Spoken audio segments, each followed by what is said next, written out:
بزرگوں اور دوستوں، دینی اور ایمانی بھائیوں، اگر کہا جائے کہ انسان آزاد ہے تو درست کہا جائے گا، اور اگر یہ کہا جائے کہ انسان آزاد نہیں ہے تو بھی صحیح کہا جائے گا۔ انسان ایک اعتبار سے تو آزاد ہے، لیکن ایک اعتبار سے پابند ہے۔ آزادی اس کی لمیٹڈ ہے، ایک خاص دائرے کے اندر ہے، اور اس دائرے سے باہر پھر اس کی آزادی ختم ہو جاتی ہے۔ اللہ نے انسانوں کو دو جنس میں رکھا ہے، ایک جنس مرد کی ہے اور دوسری جنس عورت کی ہے۔ دونوں سے مل کر ایک خاندان بنتا ہے، ایک سماج بنتا ہے۔ دونوں جب تک ایک دوسرے کے ساتھ نہ جڑیں، یہ انسانیت آگے نہیں بڑھ سکتی اور سلسلہ آگے نہیں چل سکتا۔ اللہ نے اس سلسلے کو باندھنے کے لیے، اس نسل کو آگے بڑھانے کے لیے اور انسان کو آگے نسلوں تک جاری رکھنے کے لیے، انسانی مخلوق کو جاری رکھنے کے لیے، قائم رکھنے کے لیے، زندہ رکھنے کے لیے اللہ نے ایک خاص نظام دیا ہے۔ اس نظام کو ایک خوبصورت عنوان دیا ہے، اس عنوان کے لیے بہت بہترین رہنمائی عطا فرمائی۔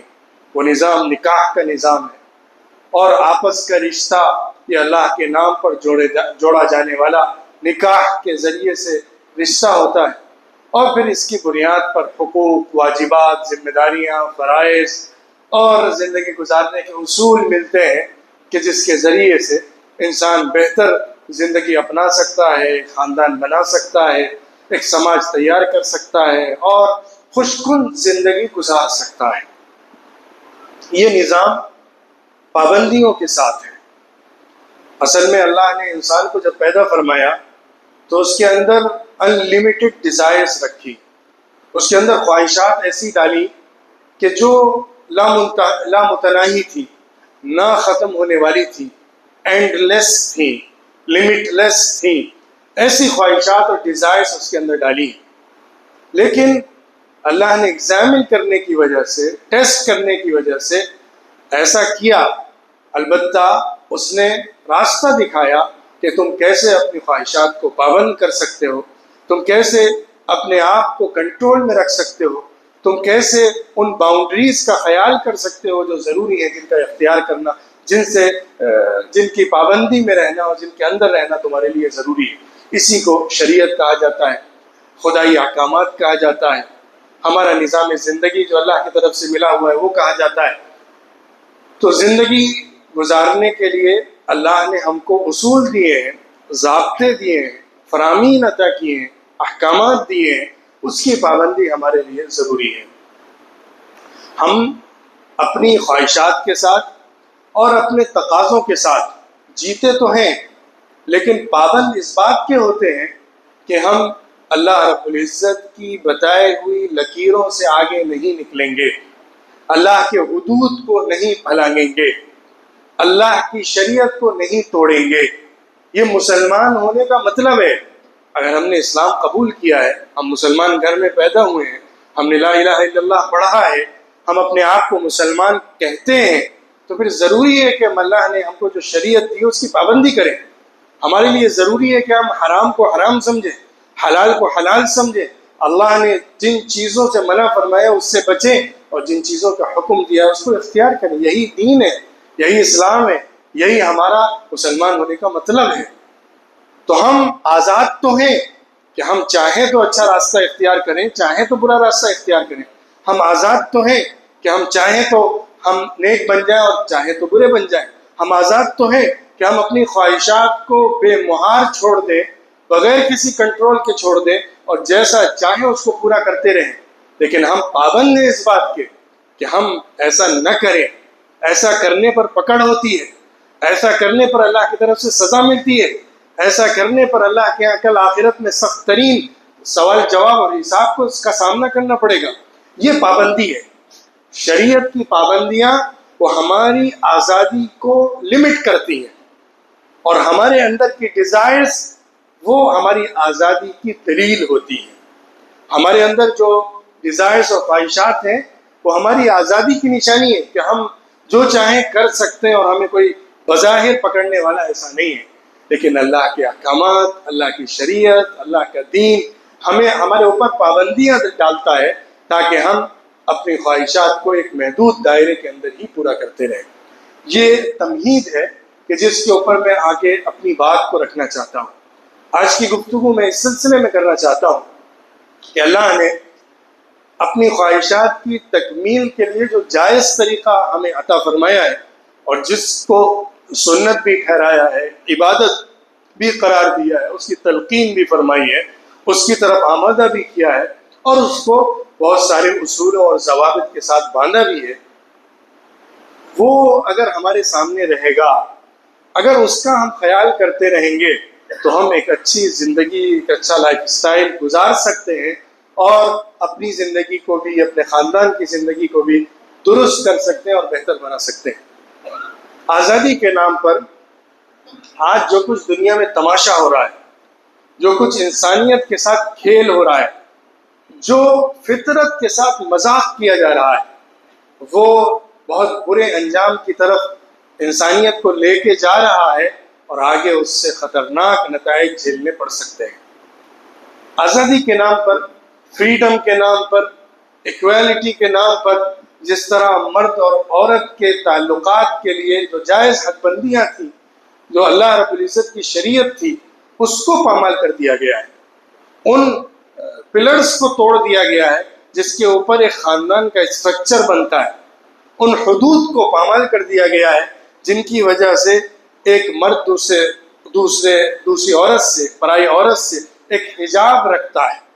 آج بازار کے اندر عورت کو جس طرح برہنہ کر کے لا دیا گیا ہے، جس طرح اس کے اوپر سے حیا کی چادر اتار دی گئی ہے، جس طرح سے اس کو خوبصورت نعرے دے دے کر اور خوبصورت ٹائٹلز کے ذریعے سے باہر کھینچ لایا گیا ہے، اس نے عورت پر بھی ظلم کیا ہے، مردوں پر بھی ظلم کیا ہے، سماج پر بھی ظلم کیا ہے، خاندانوں پر بھی ظلم کیا ہے، اور وہ سارے تانے بانے ٹوٹ گئے ہیں کہ جس کی بنیاد پر ایک بہترین اصولوں پر مبنی خاندان تیار ہوتا ہے۔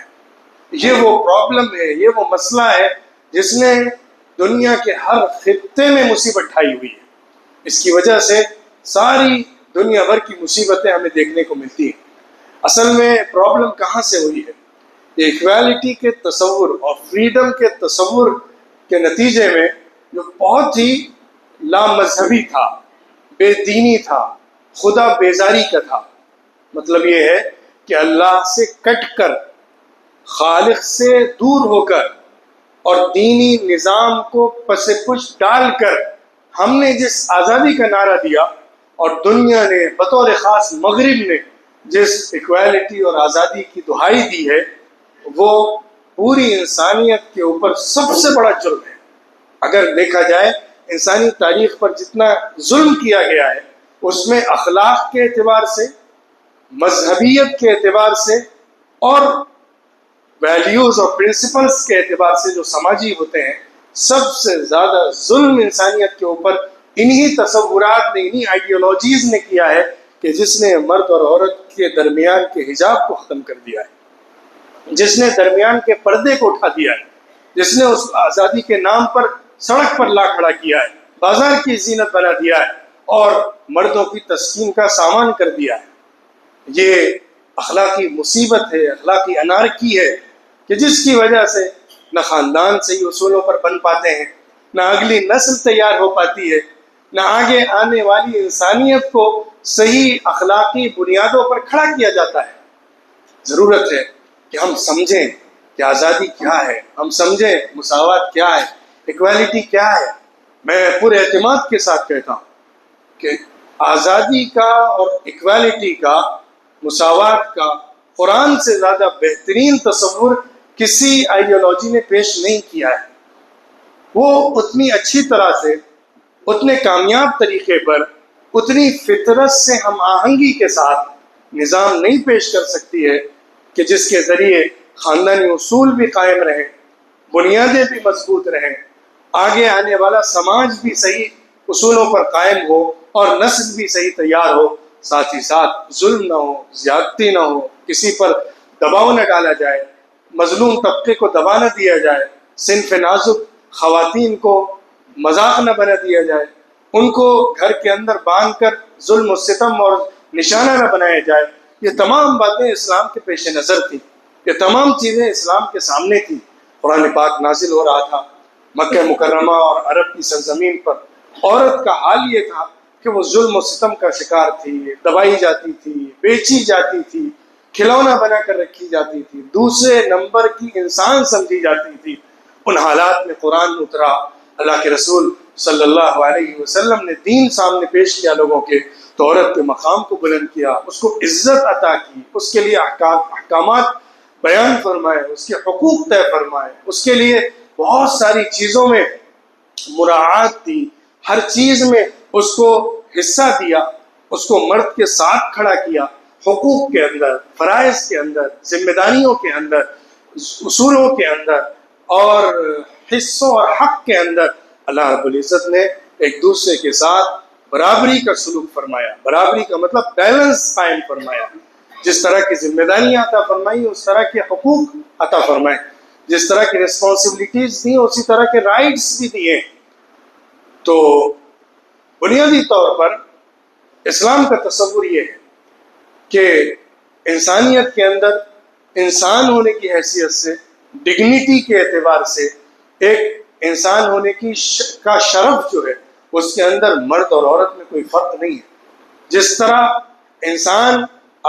مرد اپنے انسان ہونے میں ایک مکمل مخلوق ہے، ایسا ہی عورت بھی اپنے انسان ہونے میں ایک مکمل مخلوق ہے. وہ مرد سے کسی بھی درجے کمتر نہیں ہے، نچلے درجے کی انسان نہیں ہے.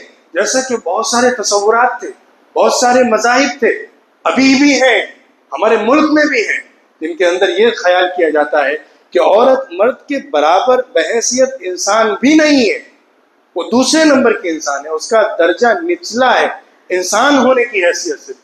ہیومن ڈگنیٹی کے اندر اس کا لیول مرد سے نیچے ہے. عورت کو صرف مرد کی خدمت کے لیے پیدا کیا گیا. یہ مذہبی تصورات ہیں، یہ صرف خیالات نہیں ہیں یا کہانیاں نہیں ہیں، یہ مذہب کے اصولوں میں سے ہے. اگر آپ ریلیجنس کا مطالعہ کریں گے آپ کو نظر آئے گا کہ اس طرح کی باتیں مذاہب کے اندر موجود رہی ہیں اور آج بھی موجود ہیں. اسلام نے سب سے پہلے عورت اور مرد کو اوپر اٹھایا اور ایک ساتھ ایک جگہ انسان ہونے کی شرافت کے اندر، عزت کے اندر کھڑا کیا. عورت کو آر کی وجہ سے، ذلت کی وجہ سے، کمتر سمجھنے کی وجہ سے، بوجھ سمجھنے کی وجہ سے جو مارا جاتا تھا، جو قتل کیا جاتا تھا، بچیوں کو جو درکور کیا جاتا تھا، اس پر سخت ترین ایکشن لیا اور اس کو ایسا بدترین جرم ٹھہرایا کہ ایسا کرنے والے کی گردن پر ایسا بنا رہے گا یہ جرم کہ قیامت کے دن اس پر ٹیسیں ماری جائیں گی، اس کو کچوکے لگائے جائیں گے اور اسی زندہ درگور کی ہوئی بچی کے ذریعے سے سوالات پوچھے جائیں گے، کس جرم کی پاداش میں تم نے مارا تھا. انسانی ڈگنیٹی کے اندر دونوں کا مقام ایک رکھا گیا ہے. اسی طرح مذہب کے اندر، اعمال کے اندر، جو جنت تک پہنچنے کا راستہ ہے اس کے لیے کیے جانے والے کاموں کے اندر، آپ یوں کہیے کہ مذہبی ڈیڈز کے اندر، مذہبی عبادات کے اندر، ہمارے اعمال کے اندر دونوں کے درجے کو ایک بنایا گیا ہے. من عمل صالحا من ذکر او انثى وهو مؤمن فلنحيينه حياة طيبة فاستجاب لهم ربهم أني لا أضيع عمل عامل منكم من ذكر أو أنثى بعضكم من بعض. اللہ نے بہت واضح قرآن میں ایک سے زیادہ مقامات پر یہ بات بیان فرمائی ہے کہ جو بھی عمل کرے گا، مرد ہو یا عورت ہو، ایمان کے ساتھ عمل کرنے والے کو اس کے عمل کا پورا بدلہ دیا جائے گا. کسی کو عورت ہونے کی وجہ سے کم نہیں کیا جائے گا، کسی کے مرد ہونے کی وجہ سے بڑھایا نہیں جائے گا. جیسا عمل ویسا بدلہ، مرد کرے تو ویسا بدلہ، عورت کرے تو ویسا بدلہ. ایک نماز پڑھنے پر جو مرد کو ثواب ملتا ہے وہی نماز پڑھنے پر عورت کو بھی ثواب ملتا ہے، اتنا ہی ثواب ملتا ہے، کوئی کمی بیشی نہیں کی جاتی ہے. ایک روزہ رکھنے پر جو اس کے لیے ثواب ہے وہ اس کے لیے بھی ثواب ہے. مذہبی اعمال میں، ورچیوز کے اندر، ڈیووشنز کے اندر، عبادتوں کے اندر، ڈیڈز کے اندر دونوں میں فرق نہیں رکھا گیا ہے. دونوں کو ایک ہی درجے پر اجر و ثواب کا مستحق بنایا گیا ہے۔ سب سے بڑا مسئلہ جو اصل ڈیبیٹ کا مسئلہ ہے، جہاں سے خرابی ہوتی ہے، جہاں پہ ایکویلٹی اور فریڈم کے نام پر مذاق کیا جاتا ہے، وہ مسئلہ ریسپانسبلٹیز اور رائٹس کا ہے۔ جہاں پر ریسپانسبلٹیز آتی ہیں، رائٹس آتے ہیں، یعنی جہاں پر ذمہ داریاں ہوتی ہیں اور جہاں پر حقوق ہوتے ہیں، وہاں پہ برابری کے نام پر جو کچھ کیا جاتا ہے وہ ظلم ہوتا ہے، وہ فطرت کے ساتھ کھلواڑ اور مذاق ہوتا ہے۔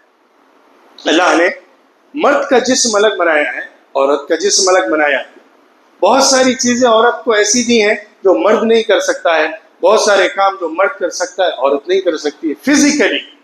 Physically both are not equal۔ جسمانی اعتبار سے دونوں ایک جیسے نہیں ہیں۔ جب جسمانی اعتبار سے، حیت کے اعتبار سے، اپنے وجود کے اعتبار سے دونوں ایک جیسے نہیں ہیں، تو پھر ذمہ داریوں کے اندر، کاموں کے اندر، حقوق کے اندر دونوں کو ایک ہی جیسا رکھنا یہ ناانصافی ہوگی۔ کیونکہ ذمہ داریاں جو ہوتی ہیں وہ ہمارے جسم پر ہی تو آتی ہیں، ہمارے اوپر ہی تو اٹھانی پڑتی ہیں۔ اگر ہمارا باڈی، ہمارا جسم، ہماری عقل، ہماری صلاحیت، کیپیبلٹی نہیں رکھتی ہے تو رسپانسبلٹی اٹھانے کا کوئی مطلب نہیں ہوگا۔ آپ یوں سمجھیے جیسا کہ آپ کسی انسٹیٹیوشن کے پرنسپل کی چیئر کے اوپر کسی ایسے آدمی کو بٹھا دیں جو اکیڈمکس کو کچھ جانتا ہی نہیں ہے، جس کا ایکسپیرینس نہیں ہے، جس نے نالج حاصل نہیں کی ہے، جس نے اسکول اور کالج میں پڑھا نہیں ہے۔ اگر وہ اس کرسی پر بیٹھے گا تو کیا ہوگا؟ وہ نہ بچوں کو سمجھ پائے گا، نہ ٹیچر کو سمجھ پائے گا، نہ مینجمنٹ سے صحیح کنیکٹ ہو پائے گا، نہ پیرنٹس کو ہینڈل کر پائے گا، کیونکہ اس کا وہ ایکسپیرینس ہی نہیں ہے، اس کی فیلڈ ہی نہیں ہے۔ ایسے ہی جو جس لائق ہے اس کو اسی جگہ پر رکھنا ضروری ہے۔ جس کی جو صلاحیت ہے اس کی صلاحیت کے اعتبار سے اس کو مقام دینا اور اس کو ذمہ داری دینا ضروری ہے، تاکہ ریزلٹ پورا نکل سکے اور نتیجہ صحیح حاصل ہو سکے۔ اب ہوتا کیا ہے کہ عورت کے اوپر مرد سے زیادہ بوجھ ڈال دیا گیا، یا عورت کی نسوانیت کو نوچ کر اس کے اوپر مردانگی کا لباس ڈال دیا گیا۔ یہ دونوں ظلم ہوئے۔ یا تو بوجھ اس پر ڈبل کر دیا گیا۔ کیسے ڈبل کیا گیا؟ اس کے اوپر وہ ذمہ داریاں بھی ڈالی گئیں جو ایک فطری ذمہ داری ہے، بچوں کو پیدا کرنا، ان کی دیکھ بھال کرنا، ان کو دودھ پلانا، ان کو دیکھنا، ان کو گود میں اٹھانا، ان کو سنبھالنا، ان کی پرورش کرنا، گھر بار کی ذمہ داری سنبھالنا۔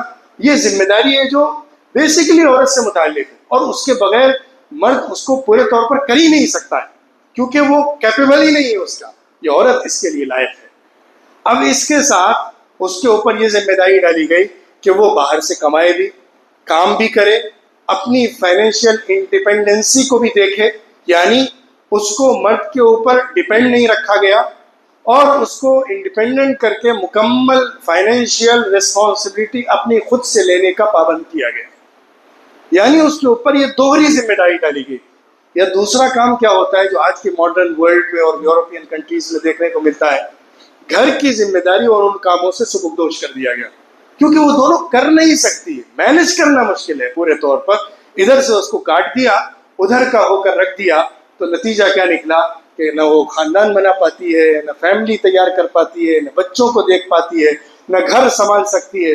وہ ایک باہر کی جیسے ایک مرد زندگی گزارتا ہے، ایک فائنینشیل اس کی گروتھ ہوتی ہے، اس کے لیے محنتیں ہوتی ہیں، وہ اسی طرح زندگی گزارتی ہے ایک مرد کی طرح۔ ظاہری طور پر وہ مرد کی طرح زندگی گزار رہی ہوتی ہے، لیکن حقیقت یہ ہوتی ہے کہ وہ اپنی نفسیات سے لڑ رہی ہوتی ہے۔ اسی لیے آپ دیکھتے ہیں کہ یہی خواتین ہوتی ہیں جو بعد میں جا کر بہت سارے ڈپریشن کا شکار ہو جاتی ہیں۔ ایج کے ساتھ ساتھ وہ مسائل آتے ہیں، وہ زندگی کے اسٹیجز آتے ہیں کہ جس میں ان کو بہت مشکلات کا سامنا کرنا پڑتا ہے۔ اور ایک دوسری وجہ میں آپ کو یہ بھی بتاؤں، یورپین کنٹریز میں زیادہ تر ریورٹ ہونے والے لوگ جو ہیں، جو اسلام قبول کرنے والے لوگ ہیں، وہ خواتین ہیں۔ یورپین کنٹریز میں اسلام کو ایکسیپٹ کرنے والے جو لوگ ہیں ان میں خواتین کی تعداد زیادہ ہے۔ اس کی وجہ یہی ہے کہ انہوں نے دیکھا کہ اسلام جس طرح سے خاتون کو حق دے رہا ہے، اس کو رائٹ دے رہا ہے، اس کو فائنینشیل پورے طور پر کسی بھی ذمہ داری سے بری کر رہا ہے، یہ کوئی اور تصور دے ہی نہیں سکتا ہے۔ ان کے ہاں کیا ہے کہ ایک عورت چاہے وہ بیوی ہو، چاہے بیٹی ہو، چاہے ماں ہو، وہ کسی دوسرے کی ذمہ داری نہیں ہے، کوئی دوسرا اس کا ایک بھی ذمہ داری لینے کو تیار نہیں ہے۔ اسے حق دیا گیا کہ وہ خود سے کمائے، لیکن ساتھ ہی ساتھ اس پر یہ ذمہ داری بھی ڈالی گئی کہ وہ خود سے کما کر کھائے، کسی دوسرے کی طرف نہ دیکھے۔ تو میں نے ذکر کیا کہ دونوں حیثیتوں سے، چاہے اس پر ڈبل بوجھ ڈالا جا رہا ہو یا جو اس کا فنڈامنٹل حق ذمہ داری ہے، اس کی رسپانسبلٹی ہے، اس کو چھین کر اس کو صرف اس طرح سے ایکویلٹی کے نام پر مرد جیسا بنایا جا رہا ہو، دونوں شکلوں میں، دونوں صورتوں میں اس کے ساتھ ظلم کیا جا رہا ہے، اس کے اوپر زیادتی کی جا رہی ہے۔ اب اسلام کے تصور کو سمجھیے، اسلام نے کیا کہا ہے۔ واقعہ یہ ہے کہ اگر غور سے دیکھا جائے تو اسلام نے انصاف کیا ہے یقینی طور پر، لیکن عورت کے بارے میں کیونکہ وہ کمزور ہے تخلیق کے اندر، خلقت کے اندر، اس لیے اس کا زیادہ خیال کیا ہے، اس کا خیال زیادہ کیا ہے۔ اللہ نے حقوق اور فرائض اور رسپانسبلٹیز کے ساتھ ساتھ جو رائٹس ہیں اس میں بیلنس قائم کیا ہے۔ اسی کو اللہ نے فرمایا وَلَهُنَّ مِثْلُ الَّذِي عَلَيْهِنَّ بِالْمَعْرُوفِ، عورتوں کے لیے وہی حقوق ہیں اسی طرح جس طرح کے ان کے اوپر ذمہ داریاں ہیں، انصاف کے ساتھ، عدل کے ساتھ، بھلائی کے ساتھ، خیر کے ساتھ۔ جس طرح کی رسپانسبلٹی ہوتی ہے اسی طرح کے رائٹ ہوتے ہیں۔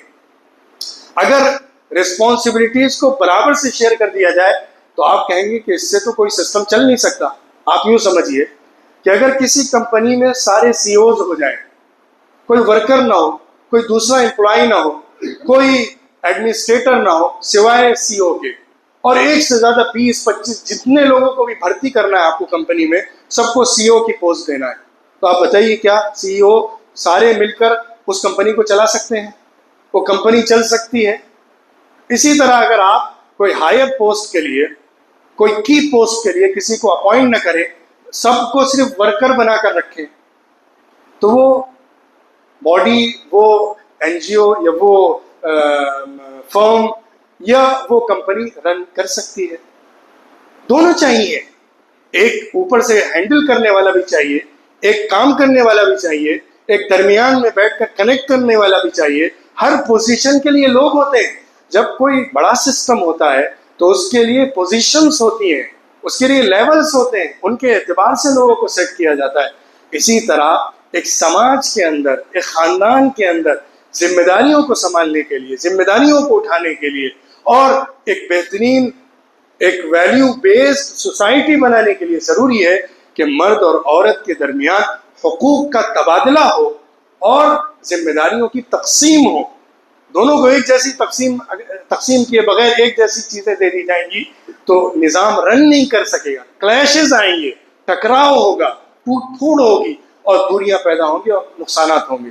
لیکن اگر صحیح طور پر اس کو حقوق دیے گئے، اس کے بارے میں اصول تیار کیے گئے، تو پھر دونوں اپنے اپنے فیلڈ کے اندر، اپنے اپنے جہت کے اندر کام کر کے ایک بہترین نظام تیار کر سکتے ہیں۔ بہت بیسک فنڈامنٹل یہ ویو ہے کہ جس کا کوئی انکار نہیں کر سکتا کہ ہر سسٹم کے اندر رائٹس اور رسپانسبلٹیز شیئر کی جاتی ہیں، ان میں بانٹا جاتا ہے، تقسیم کی جاتی ہے، تبھی کام چلتا ہے۔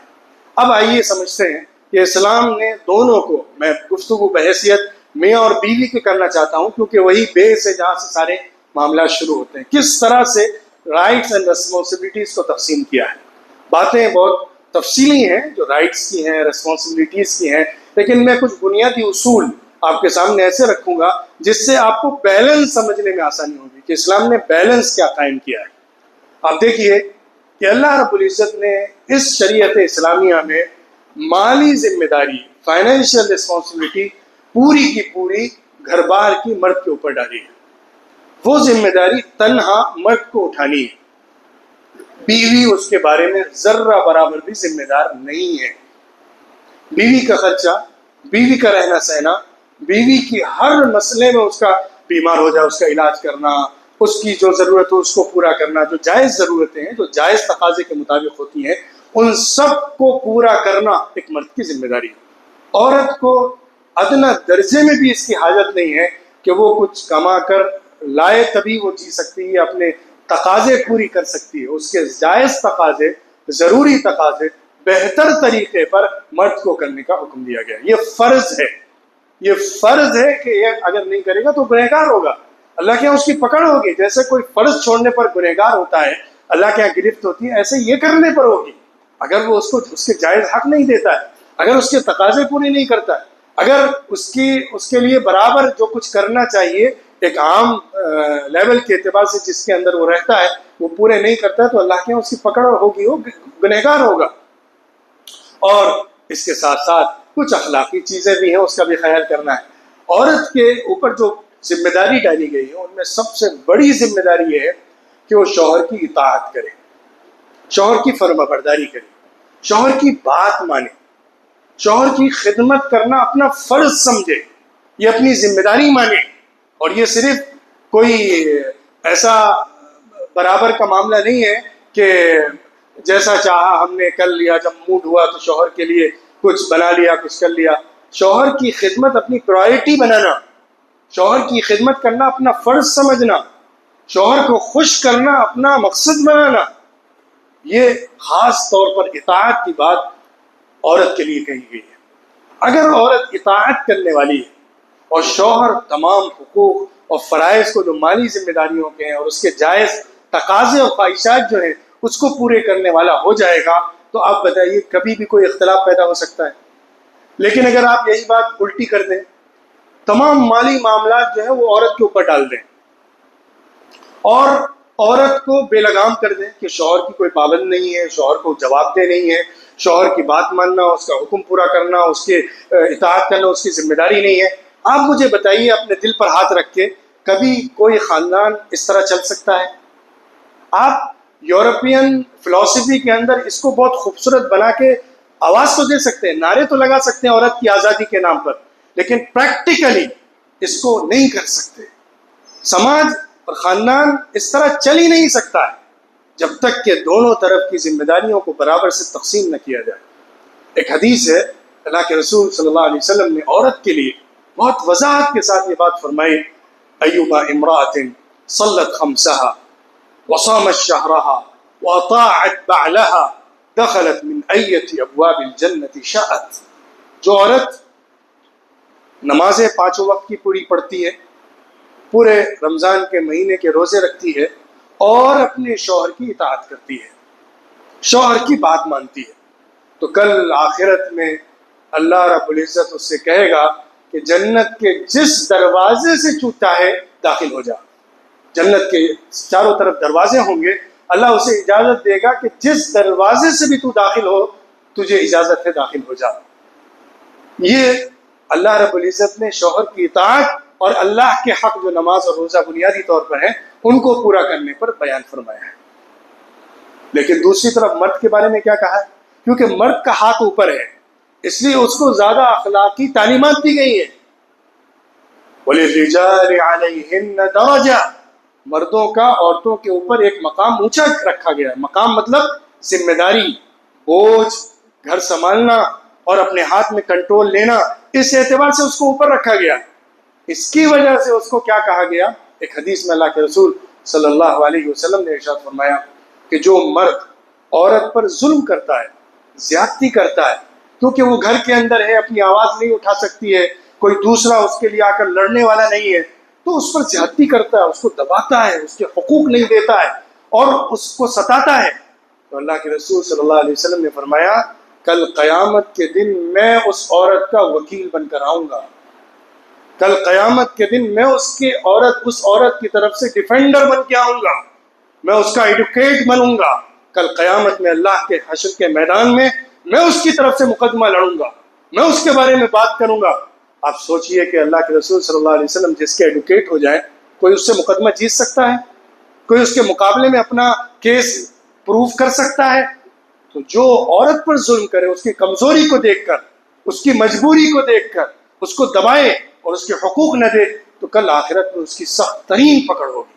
اللہ کے رسول صلی اللہ علیہ وسلم نے اپنی آخری دنوں میں اپنی وفات سے پہلے جو خاص وصیتیں فرمائی ہیں ان میں ایک یہ بھی تھی، استوصوا بالنساء خیرا، عورتوں کے بارے میں خیر کی وصیت مجھ سے لو عورتوں کے بارے میں خیال رکھو، کیونکہ اس کا امکان زیادہ ہوتا ہے کہ مرد اپنے ہاتھ اونچے ہونے کی وجہ سے اس پر ظلم کر جائے، اس کو دبائے، اس پر زیادتی کرے، اس کے ساتھ ناانصافی کرے۔ اس لیے زیادہ تاکید مرد کو اس بات کی گئی ہے کہ تم اس کا ایکسپلائٹیشن نہیں کرنا، تم اس کو ستانا نہیں، تم اس پر ظلم نہیں کرنا، اور اپنے اونچے ہاتھ ہونے کا فائدہ مت اٹھانا۔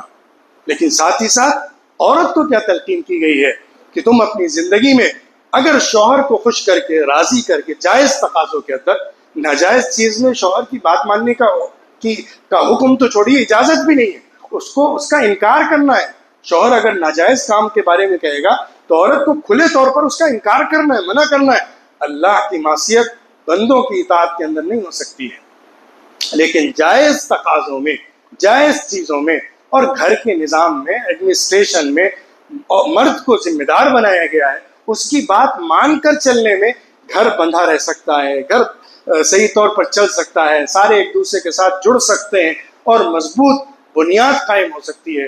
اس لیے شوہر کی اطاعت کرنا، اس کو خوش کرنے کی کوشش کرنا اور اس کی خدمت اپنی ذمہ داری سمجھنا، یہ اگر عورت کر کے چلے گی تو اس کے لیے جنت کا وعدہ ہے اور کامیابی ہے۔ انہی دو اصولوں کو آپ صرف پکڑ لیجئے۔ اگر اس بنیاد پر ہم نے ذمہ داریوں کو سمجھا، اور اس سب کی چھت کیا ہے، ان تمام ذمہ داریوں کے اوپر کی چھت کیا ہے؟ اخلاق۔ اس لیے سب سے زیادہ تاکید اس رشتے کو باندھنے میں اخلاق کی گئی ہے۔ عورت کے اندر اخلاق کا ہونا، مرد کے اندر اخلاق کا ہونا۔ عورت اپنے اخلاق کے اعتبار سے شوہر کے ساتھ سلوک کرے، اور مرد اپنے اخلاق کو پیش نظر رکھ کر عورت کے ساتھ تعلق جوڑے۔ اگر یہ اخلاق کا رشتہ جڑ جائے گا اور صرف رائٹس اینڈ ریسپانسبلٹیز سے بڑھ کر اخلاقی بنیاد پر احسان کرنے کا جذبہ پیدا ہو جائے گا، تو پھر دونوں طرف سے مسائل جو ہوں گے بھی وہ ختم ہو جائیں گے، اور ایک خوشگوار زندگی، محبت والی زندگی، ایک دوسرے کے ساتھ انسیت والی زندگی، رحمت والی زندگی، ایک دوسرے کو پسند کرنے والی زندگی گزاری جا سکتی ہے۔ یہی کامیابی کا راز ہے۔ اور ہمارے سینکڑوں مسائل جو آج سماج میں پیدا ہوئے ہیں اور ہو رہے ہیں، یورپین کلچر کے آنے کی وجہ سے، ماڈرن دنیا کے اندر جو چیزیں ہو رہی ہیں اس کی وجہ سے، اور ہمارے سامنے جو دین کے صحیح تقاضے ہیں اور اسلام کا صحیح سسٹم ہے اس کے نہ ہونے کی وجہ سے جو پرابلمز اور مسائل ہمارے سامنے ہیں، اس کو حل کرنا ہے، اس کو ختم کرنا ہے، اس سے نکلنا ہے، تو ضروری ہے کہ ہم قرآن کی طرف لوٹیں۔ کم سے کم ہم اپنے بارے میں فیصلہ کریں کہ میں اپنے گھر کے اندر اپنے بیوی بچوں کے ساتھ ایسا نظام لاؤں گا جو قرآن نے دیا ہے۔ عورت فیصلہ کرے کہ میں اللہ کے رسول صلی اللہ علیہ وسلم کی تعلیمات کی روشنی میں ہی اپنے تعلقات کو بناؤں گی، اور کوئی ایسا اقدام نہیں کروں گی جو اللہ کو ناراض کرنے والا، رسول اللہ کو ناراض کرنے والا ہو۔ باقی اختلاف کا ہونا، مسائل کا آنا، ایک دوسرے کے ساتھ کچھ چیزوں میں نہ بن پانا، یہ فطری بات ہے، یہ نیچرل چیز ہے، لیکن وہ مسئلے جو واقعی ایک دوسرے کے ساتھ اختلاف کر کے ایک دوسرے سے الگ کرنے والے نہیں ہوتے، جو یوں کہیے کہ بنیادی طور پر جو مسائل ایک دوسرے سے الگ ہی کر سکتے ہوں، ان کا معاملہ چھوڑیے، اسی کے لیے طلاق کی شق اللہ نے دی ہے۔ لیکن عام طور پر زندگی کو خوشگوار بنانے کے لیے ان اصولوں کو سامنے رکھنا اور ان اصولوں کی روشنی میں اپنے رشتے کو بنانا، اور آزادی کے نام پر عورت کا کھلواڑ نہ ہونے دینا، اور اپنے اونچے ہاتھ ہونے کی وجہ سے مرد کا عورتوں پر ظلم و زیادتی نہ کرنا، یہ دونوں ضروری ہیں۔ تبھی ہم ایک اچھا خاندان تیار کر سکتے ہیں اور ایک اچھی سوسائٹی بنا سکتے ہیں۔ اللہ رب العزت ہم سب کو عمل کی توفیق عطا فرمائے، اور ہمارے ہاں جو بھی اختلافات ہوں، کمیاں ہوں، اس کو دور فرمائے، اور ایک خوشگوار زندگی، محبت والی زندگی، انسیت والی زندگی، حقوق اور ذمہ داریوں کے ساتھ اخلاق مندی والی زندگی اختیار کرنے کی توفیق عطا فرمائے۔ وآخر دعوانا الحمد للہ رب العالمین۔